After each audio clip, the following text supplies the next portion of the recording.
राजस्थान की ग्रामीण संस्कृति से लेकर भारत और संपूर्ण विश्व भर में जाट समाज की शौर्य गाथा, जाट समाज की धीरता, वीरता और समाज, राष्ट्र और विश्व मानवता के महानायकों के जीवन चरित्र को अपने कार्यों, नेतृत्व और उल्लेखनीय रचनात्मक कार्यक्रमों से विश्व भर तक पहुंचाने वाले हमारे दोनों साथी सम्मान्य रामोतार जी पलसानिया और पीएस कलवानिया जी, आज अंतर्राष्ट्रीय जाट संसद के इस जनसंवाद वर्चुअल रैली के कार्यक्रम में आपका उद्बोधन हम सब के लिए महत्वपूर्ण है।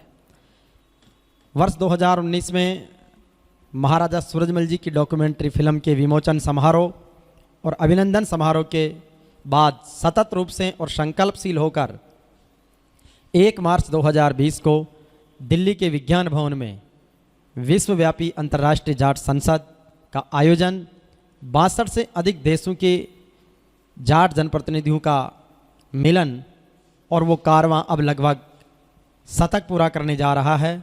आइए इस श्रृंखला को संपूर्ण विश्व जाट समुदाय से जोड़ते हुए जनसंवाद वर्चुअल रैली के इस कार्यक्रम में मैं उद्बोधन के लिए आमंत्रित कर रहा हूं सम्माननीय श्री रामोतार जी पलसानिया को कि वो पधारें और हम सबको, पूरे विश्व समुदाय को आप अपने महत्वपूर्ण उद्बोधन से लाभान्वित करें। सम्मान्य श्री रामोतार जी पलसानिया।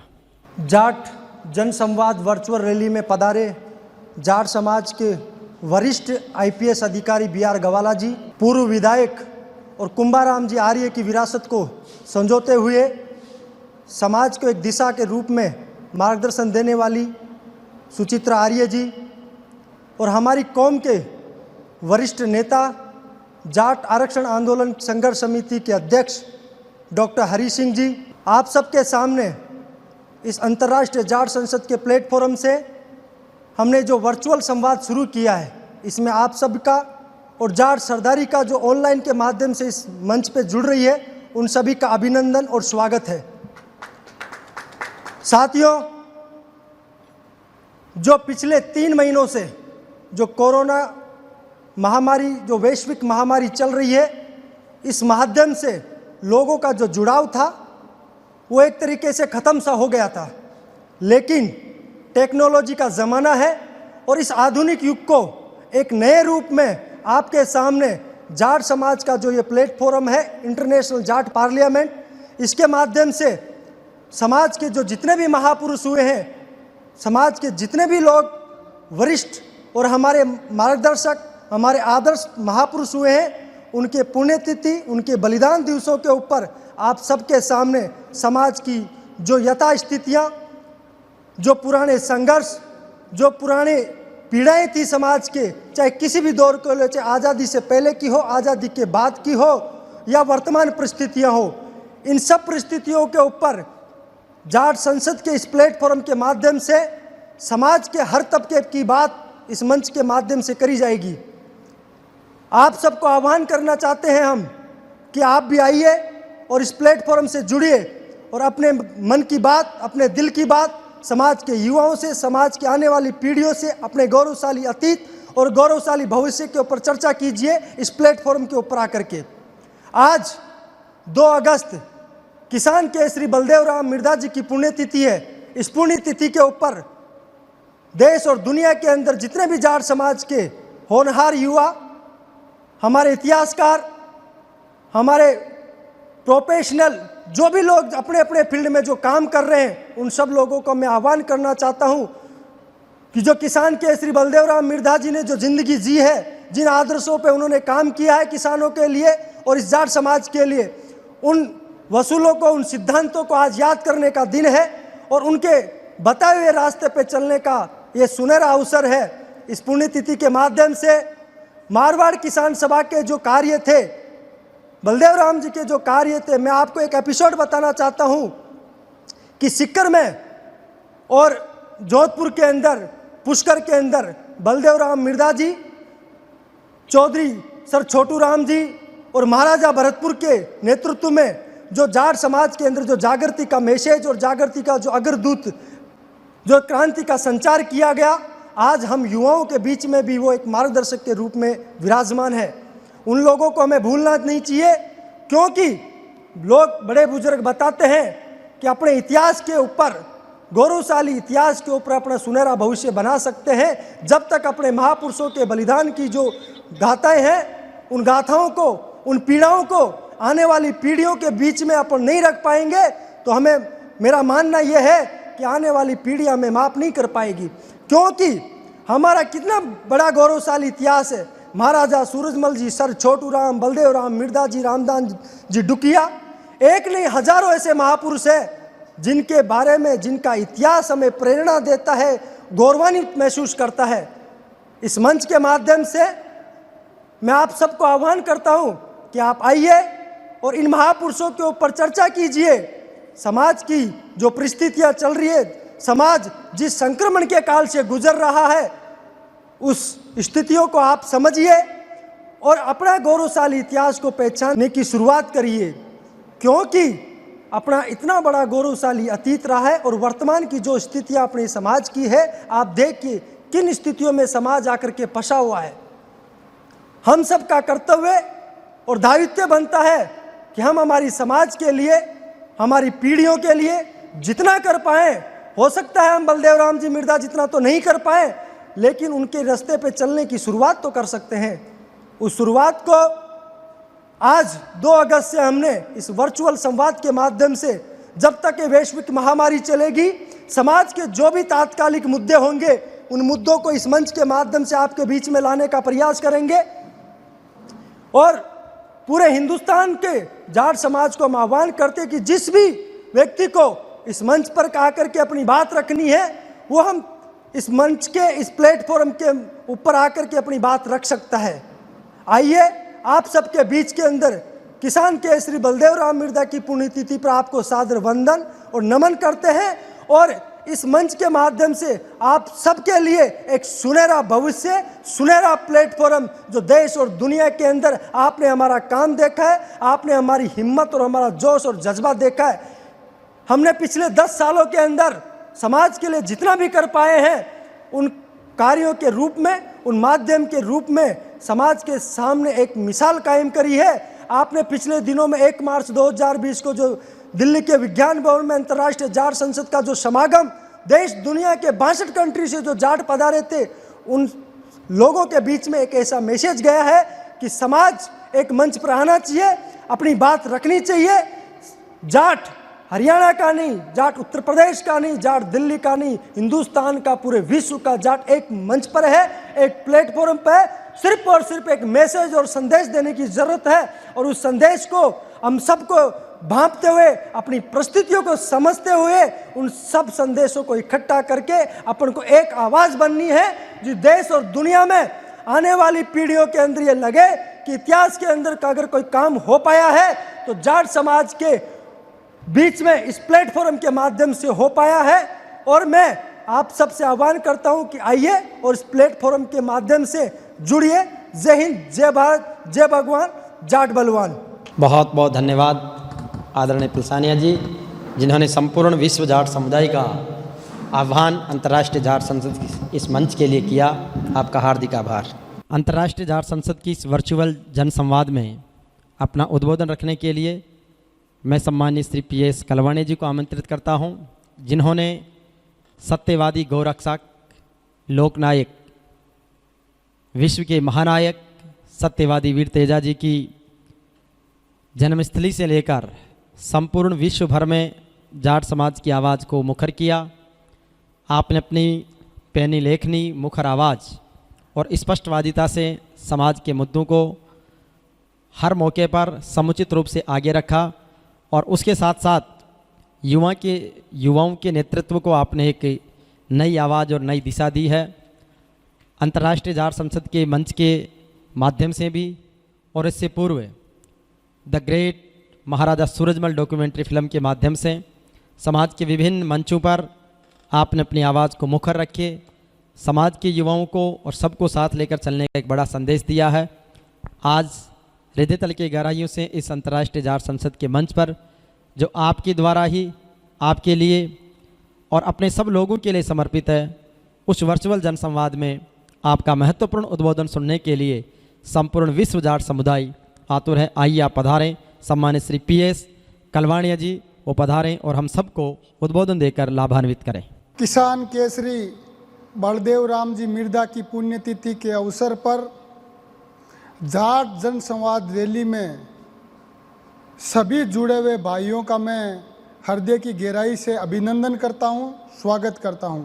जाट जनसंवाद रैली के अतिथि के रूप में हमारे बीच में विराजमान राजस्थान के दिग्गज किसान नेता, हमारे मार्गदर्शक और राजस्थान के जाटों को आरक्षण दिलाने में महत्वपूर्ण भूमिका निभाने वालों में से एक डॉक्टर हरि सिंह जी, चौधरी कुंभाराम जी आर्य की विचारधारा को आगे बढ़ाकर राजस्थान की विधानसभा में भी अपना प्रतिनिधित्व करने वाली महिला सशक्तिकरण की प्रतीक सुचित्रा आर्य जी, पुलिस सेवा के अधिकारी BR ग्वाला साहब, हमारे अंतर्राष्ट्रीय जाट संसद के साथी रामोतार पलसानिया जी, हरिराम किवाड़ा जी और सभी समस्त सरदारी को मैं नमन करता हूं। मैं इस मंच के माध्यम से किसान केसरी बलदेव राम जी मिर्दा के बारे में आपको उनके जीवन के बारे में, जो गाँव के अंदर देहात के अंदर जो बातें चलती है, उन्होंने जो महानतम कार्य किए हैं, उनको 1 घंटे के अंदर या एक प्रोग्राम में तो समाज तक नहीं पहुंचा सकते, लेकिन कुछ पहलुओं के बारे में बताऊंगा। किसान केसरी बलदेव राम जी मिर्दा का जन्म एक मरुभूमि के अंदर अवतारी पुरुष के रूप में हुआ था। वो किसानों के रहनुमा थे, पीड़ित, शोषित और मजदूर वर्ग के वो मसीहा थे। आप इस बात को आज के दौर में देखिए, आज भी ग्रामीण कल्चर के अंदर पीड़ित और शोषित वर्ग का शोषण होता है। जब गुलाम भारत था, आप कल्पना कीजिए कि कितना बड़ा शोषण अपनी पुरखों के साथ, अपनी पीढ़ियों के साथ हुआ होगा। मैं समाज के भाइयों से आह्वान करता हूं कि वो किसान केसरी बलदेव राम मिर्दा की जीवनी को पढ़ें, उनके बताए हुए मार्ग पे चलें। उन्होंने पुलिस सेवा के अंदर रहते हुए किसानों के लिए मुखर होकर एक पैरोकार के रूप में, एक देवदूत के रूप में अग्रसर होकर उन्होंने काम किया था। जब भी उनके पास में कोई भी व्यक्ति, समाज का व्यक्ति पीड़ा लेकर जाता था तो बेबाक रूप से उसकी मदद करते थे। उसके रहने के लिए जोधपुर में वो प्रबंध करते थे। उन्होंने गुलाम भारत के अंदर दीनबंधु सर छोटूराम जी की सभा पुष्कर में करवा दी। इतना बड़ा हौसला पुलिस सेवा में रहते हुए किया उन्होंने। ये बड़ी बात है। आज के समाज के अफसर पद पे रहते हुए नाम समाज के लोगों से मिलने से कई लोग घबरा जाते हैं। उन लोगों को किसान केसरी बलदेव राम मिर्दा से प्रेरणा लेनी होगी। मैं आप लोगों को बताना चाहूँगा, जोधपुर के अंदर हिज हाइनेस जो जोधपुर के महाराजा थे, उनके बराबर के अंदर कुर्सी लगाकर दीनबंधु सर छोटूराम का सम्मेलन गुलाम भारत के टाइम में करा दिया। अगर उस शख्स का कोई नाम है तो वो किसान केसरी बलदेव राम मिर्दा जी है।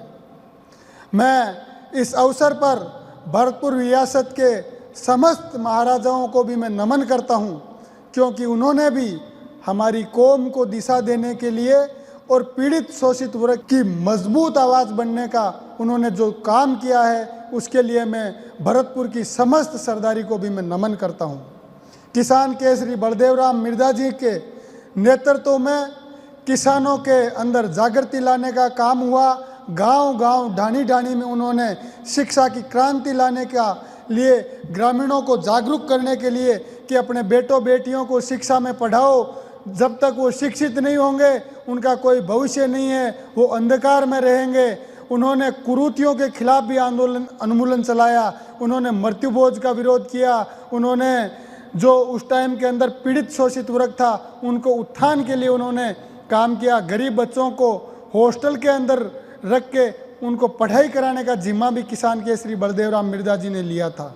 तत्कालीन समय के अंदर मालानी के महामना रामदान जी डुखिया हो, चाहे बाबू गुलाराम जी हो, उनका भी योगदान बहुत महत्वपूर्ण है अपने समाज के लिए। मैं समाज के युवाओं से आह्वान करता हूं कि अपने पुरखों के इतिहास को पढ़ें। वीर तेजाजी, महाराजा सूरजमल, महाराजा जवाहर सिंह जी उनके बताए हुए रस्तों पर चले। उन्होंने हमेशा अन्याय और अत्याचार के खिलाफ आवाज़ उठाकर समाज का नेतृत्व किया, सर्व समाज का मार्ग प्रशस्त किया।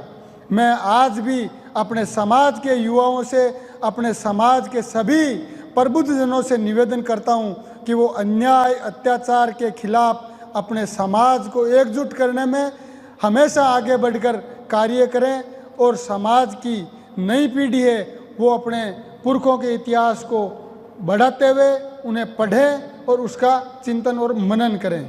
किसान केसरी बलदेव राम जी मिर्दा ने गरीबी उन्मूलन के लिए और अपनी लीडरशिप के अंदर जिन जिन लोगों ने मारवाड़ किसान सभा में काम किया, बलदेव राम मिर्दा जी ने उन्हें आगे बढ़ाया। उसके अंदर चाहे वो बाबा नाथूराम जी मिर्दा हो, चाहे परशुराम जी मदेरना हो, चाहे राम सिंह जी बिश्नोई हो और न जाने कितने नेता जिनको उन्होंने एक मार्ग देकर राजस्थान की राजनीति में ही नहीं पूरे देश के अंदर एक ध्रुव तारे के रूप में चमकने के लिए उन्होंने एक प्लेटफॉर्म दिया।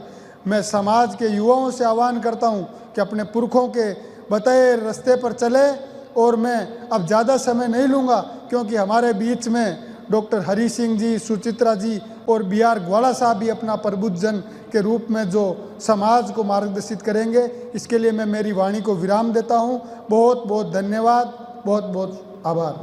बहुत बहुत धन्यवाद कलवानिया जी, जो आपने समाज के प्रबुद्ध वर्ग के समक्ष एक बहुत बड़ा आह्वान, बहुत बड़ा चिंतन युवाओं के लिए किया है और जिसकी आज समय की नज़ाकत भी है कि हम उस पथ पर सतत रूप से आगे बढ़ें। हमारे सभी मंचासीन डॉक्टर साहब, सम्मानित ग्वाला जी, सम्मानित सुचित्रा जी और अन्य सभी मेहमानों का दिल से बहुत बहुत आभार और अभिनंदन है। अब कलवानिया जी के उद्बोधन के बाद में मैं उद्बोधन की अगली श्रृंखला में आमंत्रित करता हूं राजस्थान पुलिस के IG और जिन्होंने मारवाड़ में अपना से लेकर के बहुत सारे सामाजिक सरोकार करने वाले सम्मानित श्री BR ग्वाला साहब हम सब के बीच में। आज के इस भव्य कार्यक्रम में माननीय पंसानिया जी और किवाड़ा जी जो इस समाज के बौद्धिक रत्न हैं, उनका मैं बहुत बहुत धन्यवाद देता हूं कि ऐसे महापुरुष जिसे हमारे पश्चिमी राजस्थान में और विशेष तौर से मारवाड़ में हमारे एक बुजुर्ग उनको अवतारी पुरुष कहते थे और वो अवतारी ही थे। ऐसे महामना की पुण्यतिथि पर कुछ कहना मेरे लिए बड़ी सौभाग्य की बात है। मैं ऐसे वातावरण में पला बड़ा हुआ, मेरे बुजुर्ग उनके संपर्क में थे। मैं उस महामना के क्षेत्र का रहने वाला हूँ जहाँ कितने अत्याचार होते थे। सामंती प्रथा में हमारे किसान समाज और विशेषतः जाट समाज की बेहद दयनीय स्थिति थी। डकैतों का आतंक था और गांव और ढाणी जब चाहे वो लूट लेते थे। ऐसी विकट स्थिति में, दयनीय स्थिति में उस कृषक समाज, किसान समाज में एक ऐसे अवतारी पुरुष का जन्म 17 जनवरी 1919 में हुआ। 18 साल की उम्र में उन्होंने मैट्रिक पास की। वो एक संपन्न घर के रहने वाले थे और उनके पिताजी जोधपुर दरबार के पास राजस्व विभाग में बख्शी थे। उनके खानदान में मिर्धा डाक का व्यापार था और उनके संपर्क ब्रिटिश इंडिया में सब जगह थे। ऐसे परिवार से आया हुआ व्यक्ति अगर एक साधारण व्यक्ति बनकर आम गरीब जनता की सेवा करे, उनके दुख दर्द में भागीदारी बने, एक बहुत बड़ी बात थी। आदरणीय मिर्धा जी, जिनको किसान केसरी भी कहते हैं, 1912 में सरकारी नौकरी में जनसंख्या विभाग में लगे और 1914 में वो सब इंस्पेक्टर बने। मैं समझता हूँ कि राजस्थान के पूरे मारवाड़ में जाट समाज सब इंस्पेक्टर बनना बहुत बड़ी बात थी। और उस व्यक्ति ने ओसियां, खाटू और भाउंडा थानों का कार्य किया। बाद में जब जोधपुर रियासत में डकैतियां और संगठित अपराध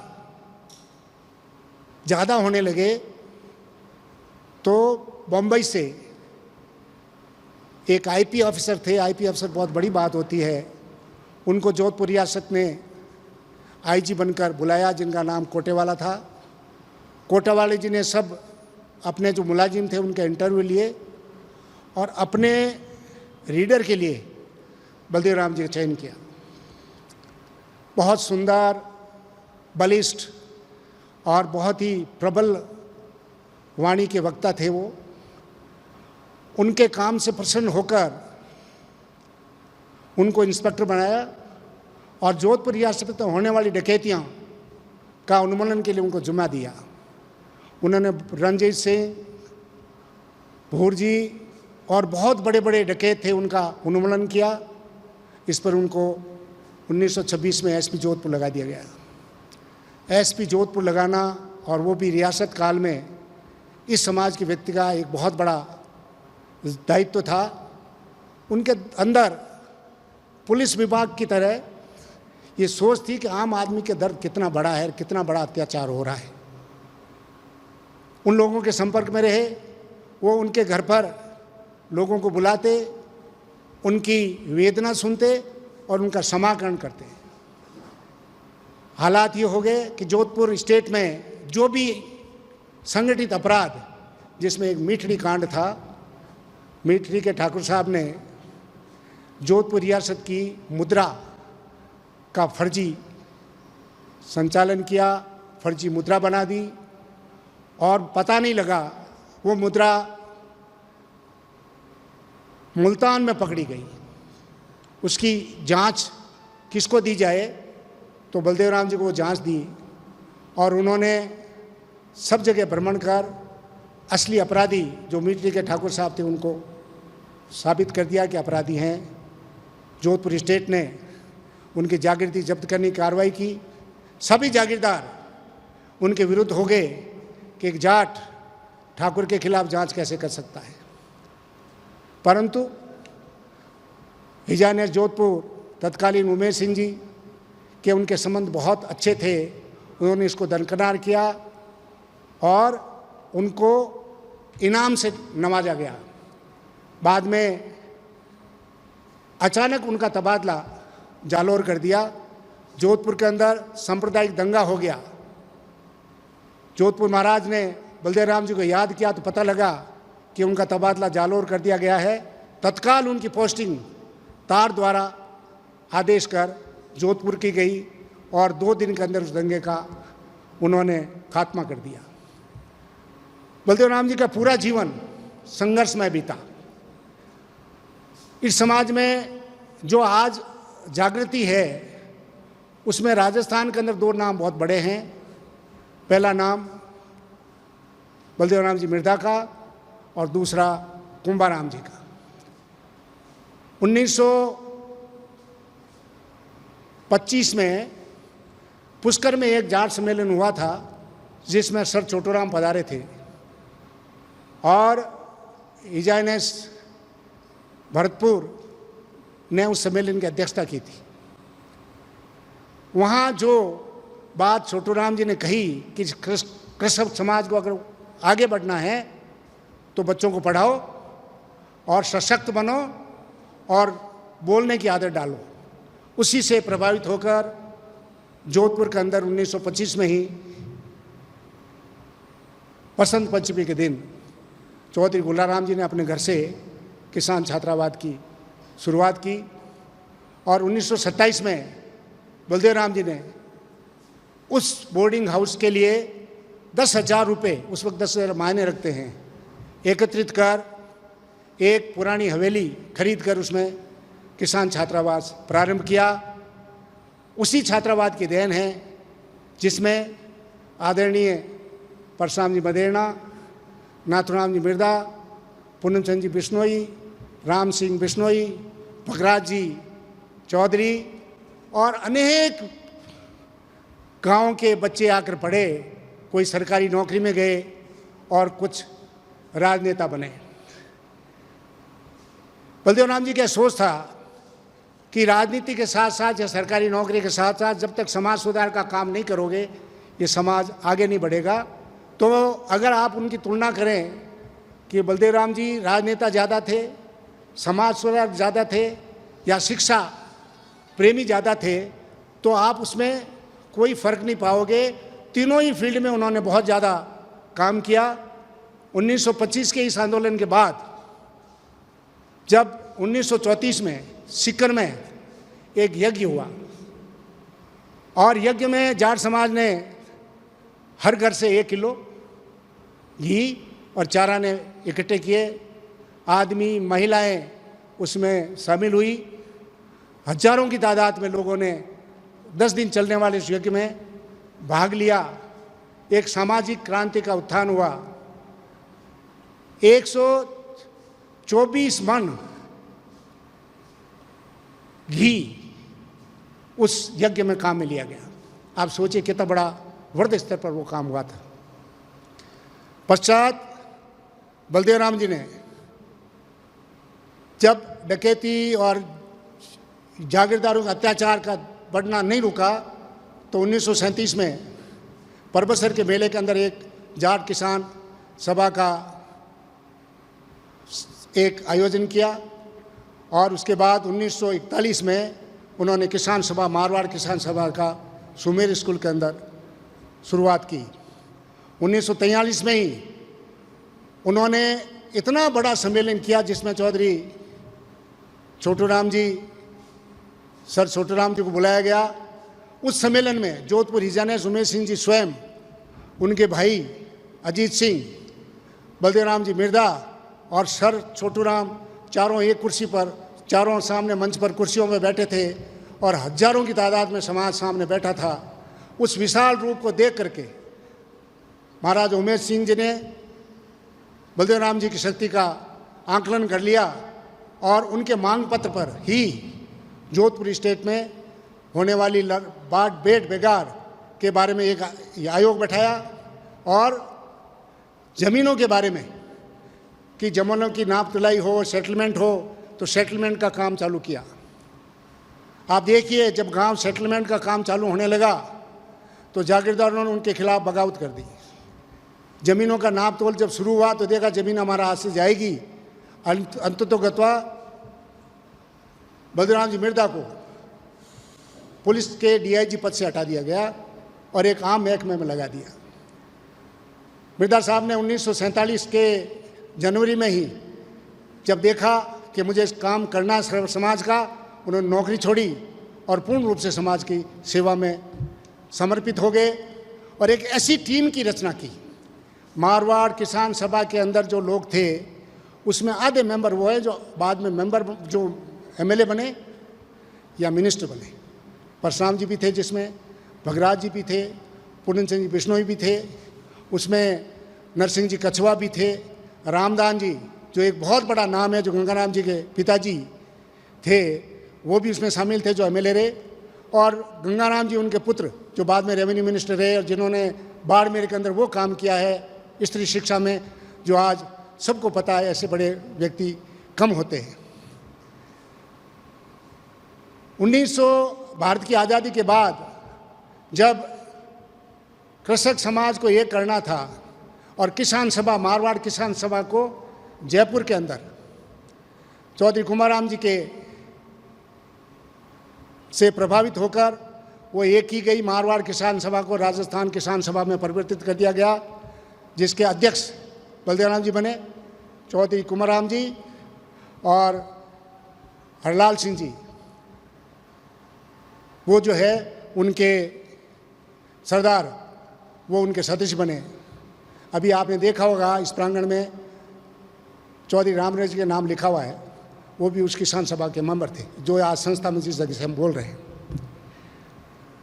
बलदेव राम जी मिर्दा के पुलिस से रिटायर्ड होने के बाद राजस्थान के अंदर आतंक की एक बाढ़ सी आ गई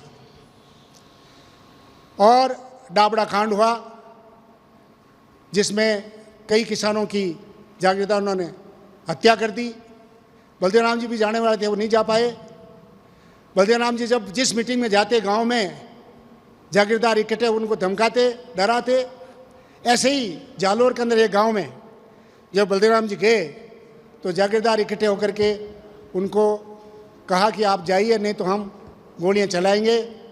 बलदेव राम जी ने अपने कोट के बटन खोलकर कहा, ये बलदेव राम तो अकेले को मारोगे, गांव गांव में बलदेव राम मैंने पैदा कर दिए हैं, एक बलदेव राम को मार दिया तो तुम्हारी जात का कोई आदमी जिंदा नहीं रहेगा। जागीरदार डर के मारे बैठ गए, उनका भाषण समाप्त हुआ। कहने का अर्थ यह है, उस महापुरुष ने पंडित नेहरू, सरदार पटेल से संपर्क किया और दो बात मुख्य रूप से रखी। एक तो किसान की ज़मीन का हक उसे मिले, ज़मीन का सेटलमेंट हो, और किसान की सुरक्षा हो, उसका प्रॉपर प्रतिनिधित्व हो। अंतोगत्वा किसान सभा को भी कांग्रेस के अंदर विलीन किया गया पंडित नेहरू के कहने से। आपको आश्चर्य होगा कि जो दो बलि के जोड़ी का जो निशान कांग्रेस को मिला, जो पूरे हिंदुस्तान में चला प्रथम चुनाव में, वो चौधरी बलदेव राम जी मिर्दा द्वारा दिया गया था। और उसी का कारण है कि 1959 में 2 अक्टूबर को जब पंचायती राज की स्थापना की गई तो वो स्थान नागौर चुना गया और नागौर से पंडित ने उसकी स्थापना की। समाज आज उनका ऋणी है। आप इस बात के लिए एक बहुत बड़ी बात मानेंगे कि 1953 को 2 अक्टूबर को उनका देहावसान हुआ। उस वक्त वे लाडनू में एक किसान सभा को संबोधित कर रहे थे और मंच के ऊपर ही उनका हृदयाघात हुआ। उनकी मौत इसी प्रकार हुई जो बाद में हमारे भूतपूर्व राष्ट्रपति अब्दुल कलाम की मौत को कहा जा सकता है। मैं आपको एक और बात कहता हूँ कि जिस आदमी पर बलदेव राम जी ने हाथ धर दिया वो आदमी सक्सेसफुल हो गया। आप देखिए, जितने भी नेता मारवाड़ में हुए 30 साल तक उन्होंने अपनी राजनीतिक लड़ाई केवल और केवल बलदेव राम जी के नाम पे लड़ी और उनको वोट मिले। बाद में जो भी स्थितियां बनी, कुंभाराम जी ने जो संघर्ष किया, किसान आंदोलन चले, चाहे आपके भोपालगढ़ का जो आंदोलन था उसमें भी उनका बहुत बड़ा योगदान रहा। पर बलदेव राम जी की विरासत थी कि डाबड़ी कांड और सबसे बड़ा कांड जिसको मैं कहता हूँ कि आज़ाद हिंदुस्तान में मलार बुंडाना का हुआ, दीपावली के दूसरे दिन 1951 को। आप मानेंगे नहीं, किसान रामासामा कर रहे थे, डकैतों ने उनके ऊपर आक्रमण किया, 18 किसानों की हत्याएं की गई और कईयों को पेड़ों पर लटका दिया गया। उनके सिर काट कर उनके फुटबॉल खेली गई। उस आतंक से वो इतने दुखी हुए कि तत्काल वो मौके पर पहुंचे। चौधरी कुमाराम जी उस वक्त होम मिनिस्टर बन चुके थे।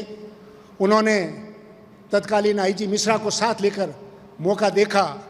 वहाँ बलदेव राम जी खड़े थे, इतने गुस्से में थे। उन्होंने एक ही बात कही उस आईजी को कि अगर मैं तुम्हारी तरह जगह होता तो आत्महत्या कर लेता। इतना बड़ा कांड, निस्सहाय आदमियों का इतना बड़ा कत्ल, और तुम्हारा खून नहीं खोला, पर अब तक तुम उनका खात्मा नहीं कर पाए। अंतोगत्वा उन्होंने एक ऐसी स्कीम बनाई सरकार के साथ मिलकर के कि किसान के जो पुत्र हैं, जो दर्द समझते हैं, उनको यहाँ अधिकारी लगाया जाए। उनमें से आदरणीय भागीरथी जी बिश्नोई को वहाँ डीएसपी लगाया गया, जिन्होंने बहुत सारे डकैतों का खात्मा किया। और उसी कड़ी में बाद में चौधरी ताराचंद जी को एसपी जोधपुर लगाया गया। आपको दुख होगा इस बात का कि वो अंतिम शहीद थे जो 1958 में जोधपुर की धरती पर डकैतों का सामना करते हुए वीर गति को प्राप्त हुए। और उनकी मूर्ति आज भी वहाँ जोधपुर में लगी हुई है। उनके पुत्र धर्मवीर जी जो बाद में आईएएस बने, बहुत नेक इंसान थे, उस विरासत के धनी, उस समाज के लोग हम रहने वाले हैं। आज हमारी स्थिति वो नहीं है जैसे पहली थी। ये बात सही है कि राजस्थान के अंदर चारों ही दल, कांग्रेस, बीजेपी, सीपीएम और आरएलपी में जाट समुदाय के अध्यक्ष हैं, पर उनकी अध्यक्षता की तुलना अगर बलदेव राम जी से करें तो उनके कहीं वो नज़दीक नहीं रुकते। उसके बहुत सारे कारण भी हो सकते हैं, मैं उसके लिए किसी को आरोप नहीं लगाता, पर उसका एक ही बड़ा कारण है कि हमारे समाज के लोग, हमारे जो नेता हैं, उनकी कदर नहीं करके, उनका आदर नहीं करते। आज की स्थिति ये हो चुकी है कि वंशवाद ने पूरी राजनीति को घेर लिया है। नेता का बेटा नेता बने। बलदेव राम जी ने कभी अपने रहते हुए राम निवास जी को कभी विरासत नहीं सौंपी थी। उन्होंने उनके नज़दीकी रिश्ते में नाथूराम जी को सौंपी थी। और नाथूराम जी की योगदान इस किसान समुदाय के लिए किसी से कम नहीं है। उन्होंने जो आज एमएसपी की बात आप करते हो, जो स्वामीनाथन कमेटी की बात करते हो, जो agriculture APC agriculture price commission जो बना, उनके वो अध्यक्ष रहे। और उन्होंने ये कहा कि किसान को भाव सही मिलना चाहिए और सरकार खुद उस भाव को उसको खरीदे, तभी किसान का भला होगा। वही नाथूराम जी उनके चरण कदमों पर चले। वही कुमाराम जी का काम रहा। उन्होंने बहुत बड़े बड़े किसान आंदोलन, जिसमें सबसे बड़ा 1986 का किसान आंदोलन जो बिजली के लिए हुआ, उसको कुमाराम जी ने किया। जो लेवी लगा दी गई थी 1975 जिसमें भोपालगढ़ के अंदर 3 किसान मारे गए पुलिस फायरिंग में, उसकी कमान खुद कुंभाराम जी ने संभाली। और उन्हीं के संघर्ष की वजह से तत्काल लेवी को माफ़ करना पड़ा। रावला, गरसाना, सायला, खाजूवाला की जो फायरिंग हुई जो पुलिस के द्वारा, उसमें भी किसानों ने बढ़ चढ़ कर भाग लिया। और वही जाट समाज जिसमें मुख्यतः आज राजनीति में कम से कम उनके 3 दर्जन से ज़्यादा एमएलए आते हैं, उनको ये देखना है कि वे समाज के हित के लिए, सर्व समाज के हित के लिए, सब किसानों के लिए, किसान सभा जो बनी थी, अगर उसकी आप सूची देखें तो उसमें जाटों से ज़्यादा दूसरे समाज के लोग थे, जिसमें गुर्जर भी थे, माली भी थे, जिसमें पीटल, सीरवी, कलबी, कुमावत के समाज के लोग थे। और जालूराम जी कुमावत जो उनके खास कार्यकर्ता थे, जीवन पर्यंत उनसे मैं मिला हूँ, वकील थे वो, जीवन पर्यंत बिना फीस लिए बहुत कम पैसे लेकर के एक गरीब की तरह वकील रहे और हर किसान की सेवा की। जब किसी को कोई वकील नहीं मिलता था तो गांव वाला जालूराम जी के पास चले जाता था और बलदेव राम जी का नाम लेता था। साथियों, आज समय बहुत बदल चुका है। चुनाव व्यवस्था आजकल पूंजीपतियों के हाथ में आ चुकी है। आम किसान के बेटे का आप जब तक आदर नहीं करोगे तब तक आपका कभी भला नहीं होगा। और उसके लिए हमारे समाज के जो राजनीतिक लोग हैं उनको समाज सेवा, राजनीति के साथ समाज सेवा में जब तक वो नहीं लगेंगे, क्योंकि शिक्षा चौधरी गुल्लाराम जी, गंगाराम जी ने जो आज काम किया है या कुमाराम जी ने जो किया है, मुझे एक किस्सा याद है आज भी कि बलदेव राम जी के नाम पे नागौर कॉलेज का नामांकन होना था। और नामकरण जब उनके नाम के होना था, तत्कालीन मंत्री, राजस्व मंत्री पुरुषोत्तम मंत्री, जिनका नाम था, मंत्री पीछे लगाते थे वो, पुरुषोत्तम मंत्री ने उसका ऐतराज़ किया। कुमाराम जी को इतना गुस्सा आया कि उन्होंने मंत्री जी के थप्पड़ मार दिया। और वो नाम वही हुआ जो आज बलदेव राम मिर्दा के नाम से नागौर कॉलेज का नाम लगा हुआ है। वो कुंभाराम जी ने इसलिए नहीं थप्पड़ मारा कि उनको कोई उससे परेशानी थी, पर उनको इस बात की परेशानी हुई कि ऐसे महापुरुष जिसकी वजह से कांग्रेस की यहाँ वजूद पैदा हुआ, जिसमें आज़ादी के बाद सबसे बड़ा काम किया, किसानों के लिए सब कुछ किया, उस आदमी के नाम पे इनका ऐतराज़ कैसे हो सकता है? ऐसे लोग थे हमारे सीवराम जी। स्त्री शिक्षा के अंदर जो काम उन्होंने किया, मैं समझता हूँ कोई नहीं कर पाएगा। अडावता में जो स्त्री शिक्षा का कॉलेज उन्होंने खोला, हजारों औरतों ने, हजारों बच्चियाँ यहाँ से पढ़ करके एक सफल गृहिणियाँ, सफल अधिकारी और सफल नागरिक बनी है। हमारे यहाँ पर जो महिला शक्ति है, आदरणीय कमला जी, हमारे यहाँ पर आदरणीय गौरी पूनिया जी, आपके यहाँ पर देखिए कि ऐसे ऐसे महिलाएं, मदन कौर जी जो आज भी काम कर रही है, जो 4 बार जिला प्रमुख रही, जो राजस्थान की मंत्री भी रही, बहुत कर्मठ महिलाएं रही है यहाँ पर, हमारे यहाँ पर। और उन्होंने अपना नाम, सुमित्रा जी, स्त्री शिक्षा और स्त्री जगत में स्त्री शक्ति का नाम बढ़ाया, आगे बढ़ाया। हमें इस बात का गौरव है कि ऐसे महापुरुष के दिन पर हम लोग ये पढ़ लें। किसान समुदाय केवल जाट ही नहीं, हमारे यहाँ पर सामाजिक समरसता जरूरी है। हमारा दर्द एक है उन जातियों का जो खेती करते हैं, जो हमारे तेरे दर्द के उसी ज़िंदगी में जीते हैं। जाट का मतलब केवल जाट नहीं है, जाट का मतलब एक संस्कृति है, जो एक ऐसी आर्य संस्कृति जिसमें खेती करने वाले और गोपालक उसके मेंबर हुआ करते थे। और उसी रूप में जो बलदेव जी का सपना था, हम आगे बढ़ें, अपना एक मिशन हो हमारा, जिसको हम ये सोचें कि इस जीवन में जब आए हैं तो कुछ बड़ा काम करके जाएं। आदरणीय हरि सिंह जी एक बहुत वयोवृद्ध नेता हैं। एक बात का दर्द और मुझे होता है, जब टिकट की बात आती है तो हमारे जो जन आधार वाले नेता हैं उनको टिकट नहीं दिया जाता और कहते हैं अपने बच्चों को टिकट दिला दो। यही हाल रिचपाल मिर्दा के साथ हुआ, यही हाल डॉक्टर हरि सिंह जी के साथ हुआ, यही हाल राम सिंह कसवा के साथ हुआ। और ऐसे बहुत सारे लोग बाद के अंदर जो पीढ़ी आई, जिसमें मैं मानता हूँ कुछ लोग हमने खो दिए। आदरणीय संवरलाल जी, जिनका योगदान किसान समाज को बहुत बढ़ा रहा है, डॉक्टर दिगंबर सिंह जी, धर्मपाल जी, ये सब लोग जा चुके हैं। भंवर सिंह जी डांगावास। आप देखिए राजस्थान जाट समाज में, मैं तो खुद पुलिस का हूँ, पुलिस से पैदा हुए लोगों का बहुत बड़ा योगदान रहा है, जिसमें बलदेव राम जी तो हैं ही, कुंवर राम जी खुद पुलिस के सब इंस्पेक्टर थे, भंवर सिंह जी एडिशनल एसपी थे, रामलाल जी जाट आजकल विधायक हैं, जो मिनिस्टर थे, वो भी पुलिस के सिपाही थे। बहुत कर्मठ लोग हैं। उन्होंने गांव में जाकर के स्थिति देखी है, उनमें दर्द था। इसलिए डांगावास का जो संस्थान आज चल रहा है, तेजा संस्थान, वो ये अपने आप में एक विराट संस्थान है और हमारे बालिकाएं वहाँ पढ़कर आगे बढ़ रही हैं। आप सबका बहुत बहुत धन्यवाद। मैं चाहूँगा इस पुण्यतिथि पर हम सब नतमस्तक है ऐसे महान व्यक्तित्व के प्रति, और उससे हमें आदर्श मानते हुए, अवतारी पुरुष मानते हुए हम उनसे सीखें। बहुत बहुत धन्यवाद। अब इस वर्चुअल संबोधन के लिए निवेदन करूंगा सम्मानित श्रीमती सुचित्रा आर्य जी, जो शिक्षा संत स्वामी केशवानंद जी की कर्मस्थली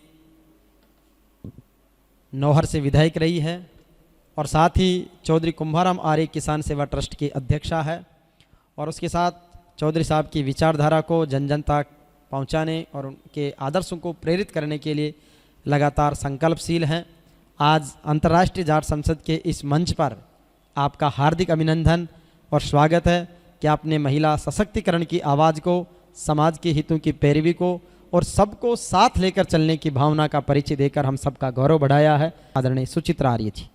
जाट अंतर्राष्ट्रीय पार्लियामेंट के अंदर मुझे आमंत्रित किया गया, और आज बलदेवा राम जी की पुण्यतिथि भी है, तो उस पर मैं उनको जो श्रद्धा सुमन चढ़ाना चाहती हूँ। आज मैं कुंभाराम जी आर्य के बारे में बताना चाहती हूँ कि सन 1965 के अंदर मेरी शादी हुई थी, जब मैं स्कूल में पढ़ती थी, और मैंने उनके साथ बहुत लंबा टाइम जो है राजनीति के अंदर बिताया। मैं उनके जो राजनीतिक जो उनकी गतिविधियाँ हैं उनमें उनकी छोटी छोटी जो काम मुझे वो बताते थे उनमें साथ रहती थी। और कुंभाराम जी के बारे में आप लोग सब जानते हैं कि बहुत गरीब घर के अंदर पैदा हुए थे और बचपन में उनके पिताजी की स्वर्गवास हो गया और खेरा गांव के अंदर पैदा हुए थे, पंजाब में था। उसके बाद में वो लोग जो हैं बहादरा आ गए, बहादरा से फिर उन्होंने फेफाना में आ गए। फेफाना जो उनका बचपन वहाँ बीता और वहाँ उन्होंने पढ़ाई लिखाई की। उनकी माँ जो है वो छोटे थे और 2 बहन भाई थे और माँ जो उस अपने बेटे को पढ़ाना चाहती थी, लेकिन पैसे का आर्थिक अभाव था, तो वो उनको ये कहती थी, बेटा मैं अपने आप व्यवस्था करूँगी। वो बहुत मर्दानी औरत थी और वो खेत में जाती थी, अपना खेत का काम संभालती थी और छोटा मोटा जो है खेत में होता था उसको बेच के आजीविका चलाती थी और बेटे को पढ़ाने के लिए स्कूल में भेज दिया। लेकिन स्कूल में वो माँ ये चाहती थी कि मेरा बच्चा जो है कोई दूसरे बच्चों के से बराबरी करे, तो उसको ये महसूस नहीं हो कि ये गरीब घर से है। लेकिन उनके जो जेब के अंदर उस टाइम 1 रुपया डाल के भेजती थी कि इसके अंदर हीन भावना नहीं हो। तो वो जो है माँ जो उनकी मर्द औरत थी, उन्होंने जैसे तैसे करके बच्चे को पढ़ाया और उसके बाद के अंदर उनको जो है नौकरी मिल गई। नौकरी जो है पहले तो फॉरेस्ट में मिली, वन विभाग में, उसके बाद के अंदर वो पुलिस में चले गए। पुलिस में जाने के बाद के अंदर थोड़े टाइम तो उन्होंने नौकरी की। उसके बाद के अंदर उन्होंने जब जागीरदारों की जो षड्यंत्र चल रहे थे, हमारे गाँवों के अंदर बहन बेटियों जो हैं सुरक्षित नहीं थी, तो उन्होंने उस नौकरी से इस्तीफ़ा देके और इसके अंदर इस आंदोलन के अंदर कूद गए।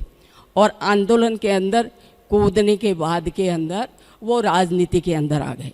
राजनीति के अंदर बीकानेर के अंदर रियासत में बीकानेर महाराजा के साथ में वो जो है रेवेन्यू मिनिस्टर बने। रेवेन्यू मिनिस्टर बनने के बाद के अंदर उन्होंने जो जागीरदारों की जागीरदारी ख़त्म करी, जागीरदारी ख़त्म कर दी और अपने किसान को जो है उन्होंने जो है खेती 12 की खातेदारी देकर और मालिकाना हक दिया। तो उनके जो किस्से हैं, फिर उसके बाद के अंदर जब जब किसानों के अंदर संकट आया तब तब उन्होंने जो है आंदोलन किए। वो कभी जो है पद के लालच में कभी भी राजनीति में नहीं रहे। जब जब किसानों के अंदर संकट आए तभी उन्होंने इस्तीफ़ा देके वो बाहर आ गए और बाहर आके आंदोलन अपना चालू कर देते थे। उसी वक्त के अंदर 69 के अंदर उन्होंने एक आंदोलन किया, ये भूमिहीनों को ज़मीन देने के लिए। उस टाइम जो है सुखाड़िया जी जो है ये मुख्यमंत्री होते थे, तो उनकी बहुत ज़बरदस्त लड़ाई हुई और उसके अंदर वो उन्होंने जीते और उन्होंने उस टाइम भी इस्तीफ़ा दे दिया था कि मुझे जो किसानों का दर्द है उसके लिए लड़ना है, मुझे कोई पद से प्यार नहीं है। तो उस टाइम भी उन्होंने किसानों को जो है जो पंजाब और हरियाणा के लिए ज़मीनें जो है भाई हर आदमी ले सकता है उसको खोल दिया था। और राजस्थान के अंदर बहुत सारे भूमिहीन थे, उन भूमिहीनों को भूमि न मिलने के कारण उन्होंने उस आंदोलन का रास्ता पकड़ा और उस आंदोलन के अंदर कामयाब हुए और लोगों को जो है भूमिहीनों को ज़मीनें मिली और सुखाड़िया जी के को घुटने टिका के छोड़े। और उसके बाद के अंदर भी उनको कई मौके आए, लेकिन एक दफ़ा क्या था कि रामचंद्र जी कड़वासरा जो थे वो रेवेन्यू मिनिस्टर थे और उस टाइम किसानों के ऊपर लेवी लगा दी थी।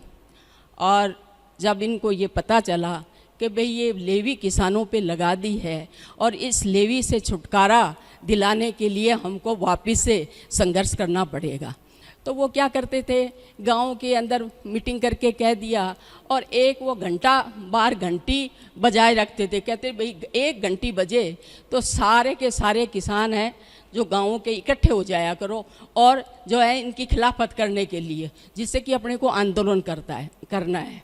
और उसके अंदर भी वो जो है सक्सेस हुए और किसानों के साथ लेके, क्योंकि वो संगठन करना उनको आता था। और उस टाइम में किसानों के अंदर जो बात कहते थे, करनी और कथनी में फ़र्क नहीं था। और वो भी किसी काम के लिए किसान जो है इकट्ठे होके आ जाते थे और किसानों को उन्होंने वो साथ लेके और उस लेवी को भी ख़त्म कर दिया। तो हर बात पे वो सफल रहे। और आज की ये स्थिति है, मैं आप लोगों को बताना चाहती हूँ कि कहते हुए भी मन बहुत दुखी होता है कि आज हमारे जाट समाज के अंदर, जो समाज के ठेकेदार तो बहुत सारे बने हुए हैं, लेकिन मैं उन ठेकेदारों से एक ही सवाल करती हूँ कि भाई अपने वर्ग को एक करो। एक जब तक आप नहीं होगे तब तक अपन लोग जो है अन्याय के खिलाफ लड़ाई नहीं लड़ सकते। इसलिए मैं हमेशा इन लोगों से कहती हूँ, ये मेरे से पलसानिया जी और ये भी मिले थे, तो इनके सामने मैंने एक मुद्दा रखा। आप लोगों ने जाट संसद तो बनाई है, लेकिन जाट संसद बनाने का तभी आपको लाभ मिलेगा जबकि आप अपने इस वर्ग को, जाट समाज को इकट्ठा कर पाओगे। अगर इकट्ठा नहीं होगा तो हम लोगों का ये काम भी व्यर्थ है। इसलिए इसको हिम्मत से आप खड़े हो और पूरा अलख जगाओ पूरे हिंदुस्तान के अंदर। भाई कुछ थोड़ी बहुत भी अगर बूंद पड़े, क्या पता कुछ इनके जो है दिमाग में आ जाए और ये कौम भी इकट्ठी हो जाए। क्योंकि आज जो हालात हैं, सब वर्ग इकट्ठे हो गए, लेकिन आज जाट जाति की क्या हालत है। आज आप लोगों को आरक्षण भी मिल गया, लेकिन आरक्षण मिलने के बाद क्या हुआ, सब जातियां आपसे आज नाराज़ हैं। पहले क्या था कि हम फिर भी थोड़े बहुत जो पुराने लोग थे, जो उनमें इतनी शक्ति थी, इतना त्याग था, इतना एकता थी, लेकिन आज वो कहाँ गया, वो खून कहाँ गया। आज हर पल पल जो है हमको जो है चिंताएं सताए रखती हैं और हर दूसरे वर्ग के लोग जो हैं हमारे ऊपर भारी पड़ते नज़र आते हैं। लेकिन भाइयों, मैं आप लोगों से एक ही बात कहना चाहती हूँ, अगर जिस दिन आपका वर्ग इकट्ठा हो गया तो दुनिया की कोई ताकत नहीं है कि आपको राज से बाहर रख सके। तो इसलिए मेरा आप लोगों से एक इस पार्लियामेंट के लोगों को, कार्यकर्ताओं को, इन नेताओं को ये कहना चाहती हूँ कि भैया इस जाट संसद को आप एक कर लो। इसको अगर चलाना है, अगर जाट जाति अगर एक नहीं हुई तो हमारे हालात बहुत ख़राब हो जाएंगे। इसलिए मैं आप लोगों से यही नई पीढ़ी को संदेश भी यही देना चाहती हूँ कि भाइयों, आप लोग सारे संगठित हो, दूसरों को देख के हो जाओ। आज हमारे जो हैं लड़के IAS IPS तो बन गए, जो बन गए उनके अंदर तो फिर भी एकता की भावना जागृत हो रही है कि भाई अगर हमारा समाज अगर एक नहीं हुआ तो हमारी हालत जो है ख़राब होगी। लेकिन कम पढ़े लिखे हैं और नई जो पीढ़ी है, जिनको हम पहले के लोग जो है फिर भी संस्कार देते थे, और क्योंकि एकल परिवार होता था, और आज क्या है, आज क्या है कि अलग अलग हो गया। ये 2 बेटे हैं तो दोनों बेटे अलग हो गए माँ बापों से, तो माँ बापों को भी संस्कार नहीं रहा, दादी का भी संस्कार नहीं मिला उनको, और नानी का भी संस्कार नहीं मिला, तो वो रास्ते से भटक गए। तो संयुक्त परिवार आपको वापस से जो है इसके अंदर जो कुरीतियाँ हैं उनको आपको देखनी पड़ेगी। संयुक्त परिवार दोबारा से अगर हो जाएंगे और अपने लोग अगर थोड़े से सचेत हो गए, लोगों को ये भी बात कहेंगे, तो शायद दोबारा से अपने बच्चे संस्कारित हो सकें और इस बात को भी पकड़ सकें। इसलिए संयुक्त परिवार होना भी बहुत ज़रूरी है। संयुक्त परिवार से बच्चों के जो संस्कार मिलते हैं वो ख़ास तौर से दादी और नानी से ही मिलते हैं, और जब ये दादी और नानी के बात नहीं सुनते तो वो दूसरे रास्ते पर चलते हैं और वो ये समझते हैं कि मैं, मेरे घर वाले, मेरे बच्चे भले, और माँ बाप जो हैं उनको पूछते ही नहीं हैं। इसलिए ये भी हमारे समाज में कमी आ रही है। दूसरी बात, कुरीतियाँ। कुंभाराम जी आर्य समाजी थे और उनके बच्चों ने भी आर्य समाज को अपनाया और हर जगह, हर गांव जाके आर्य समाज का अलग जगाते थे उस टाइम के अंदर। और आर्य समाज के कारण जो है, जो राजनीति के जो गाने जो होते थे राजनीति के अंदर, जो ये हमारे जो गांव के जो बच्चे आते थे वो भी उन लोगों की जो है बातें सुनते थे, तो उनके अंदर भी थोड़ी सा सोच पैदा होता था। लेकिन अब लोग जो हैं, जो अब वो आर्य समाज वाली बात तो रही नहीं, और वो एक ही बात सोचते हैं, क्या है आर्य समाज? अरे आर्य समाज तो इतनी बढ़िया संस्था है जिसके अंदर ये कुरीतियाँ, दारू पीना, जो आजकल हमारे समाज के बच्चे हैं जो दारू पीना सीख गए तो आज घर बर्बाद हो रहे हैं। आज जो कुरीतियाँ हैं कि हम बच्ची की शादी करते हैं तो हमको, जिसके पास 1 करोड़ रुपया होता है तो उसको तो अच्छा बच्चा मिल जाएगा, अगर उससे कम होते हैं तो उनको बच्चे और बच्चियाँ नहीं मिलती हैं।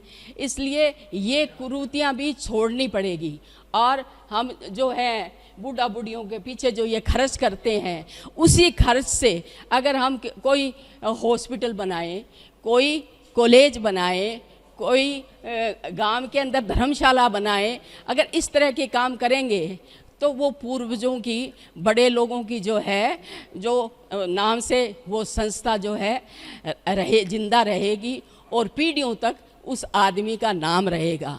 और उनके पीछे अगर खर्च करेंगे कि भाई 12 कर रहे हैं, ये कर रहे हैं, इस तरह के ढोंग करेंगे तो उनका नाम भी उस ढोंग के साथ में ख़त्म हो जाता है।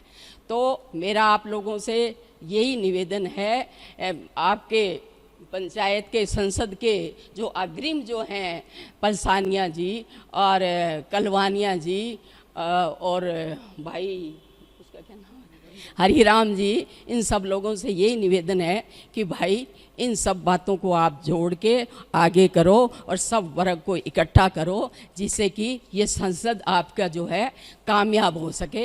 इन्हीं शब्दों के साथ बहुत बहुत धन्यवाद। आपका ये जाट संसद का कार्यक्रम है, इसको सबको इकट्ठा करने के लिए जो प्रयास है उसके लिए आपको धन्यवाद। आगे बढ़ो। बहुत बहुत धन्यवाद सर। और अब आपका अभिनंदन और सम्मान। जटाओं से जनने जाटों में तेजल तप आया, महाराज सूरजमल वीर ने जाटों में है